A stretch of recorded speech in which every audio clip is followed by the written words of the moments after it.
There it is. All right. What do you think of Zion? Do you think could he play in the NBA now? There's a lot of guys coming out of high school could probably play in the NBA, could be a star, and be the things that he's the most unique college basketball player to walk in the last 10 years to walk in. Unique. Does that make him a great player? No. Does that make him a prodigy? No. It just makes him unique. So he has to take that uniqueness and then transfer it into the NBA to the next level when he has an opportunity to play. But in college basketball, I haven't seen anything like him in 10 years. Yeah. What do you think of the age limit? Blake Griffin was the last one I saw like him. Yeah. And I think if Blake was at North Carolina, Duke at a higher at that time, where Oklahoma's a great basketball tradition, but every night there's Blake was the guy who would go like 12 or 14, the same way Zion does. Yeah. But you look at the people who follow North Carolina, Duke. It's a different for basketball than following that. So we just didn't watch him that way, but he was crazy too. Do you where do you come down on the age limit? I know there's been talk about kind of repealing it. I like a game limit. Like if you can't play, don't come. If you can play, I want to see you at the highest level. Yeah. If you can't play, don't come. But there's a lot of things externally that young men are not prepared for possibly coming into the NBA. That's what I worry about more than anything, because the access and the accessibility to certain things that aren't youthful. Yeah. You're thrown into, and they're not youthful. So that's what I worry about. What are your thoughts on the Brooklyn Nets? Great turnaround. It's a saying that playing hard can get you 41 wins in the NBA. They play hard. Would you say if 5 Brooklyn Nets walked in here and 5 Lakers walked in who have a worse team, you're going to recognize the 5 Lakers. But the 5 Brooklyn Nets just play harder right now. What do you think their prospects are for landing a big-time free agent this summer?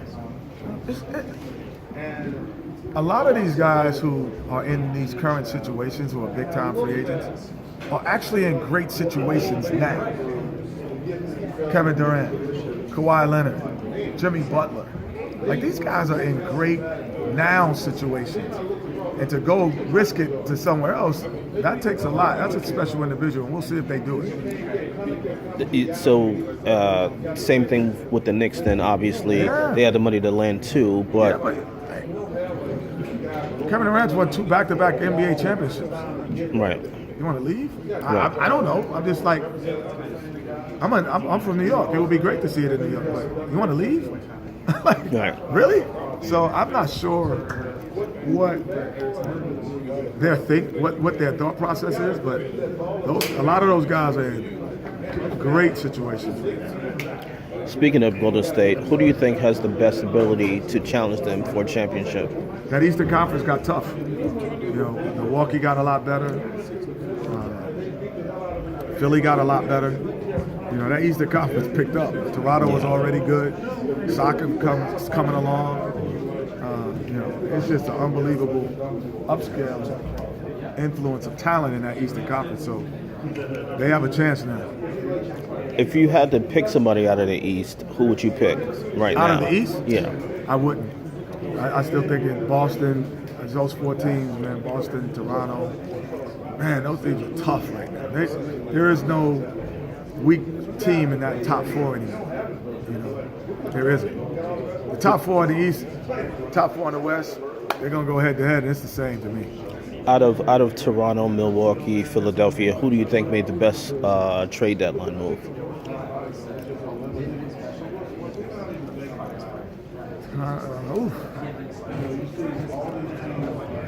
I would say Philly. Because you got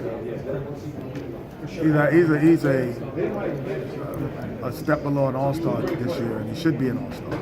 So Tobias Harris, I think that addition and the type of temperament he has, and then Boban coming in as a backup, I think that might be the most underrated. Boban coming in as a backup as well. You mentioned temperament. How important is it for Philly to get a personality like Tobias Harris, having volatile personalities like Jimmy Butler, like Joel Embiid? Well, I played with some volatile personalities and won championships, and then won a championship, and then we had a calm personality when we had Clyde Drexler. So they both work. You just got to know how to make them work. It's depending on what your management and your coaches are. Right. If your coaches are able to adapt to that more than the players. Players can adapt to anything. We've been around it our whole lives. But the coaches sometimes can't handle it, and that's when it backfires. Okay, a situation like in Boston, how much is Brad Stevens responsible for keeping the locker room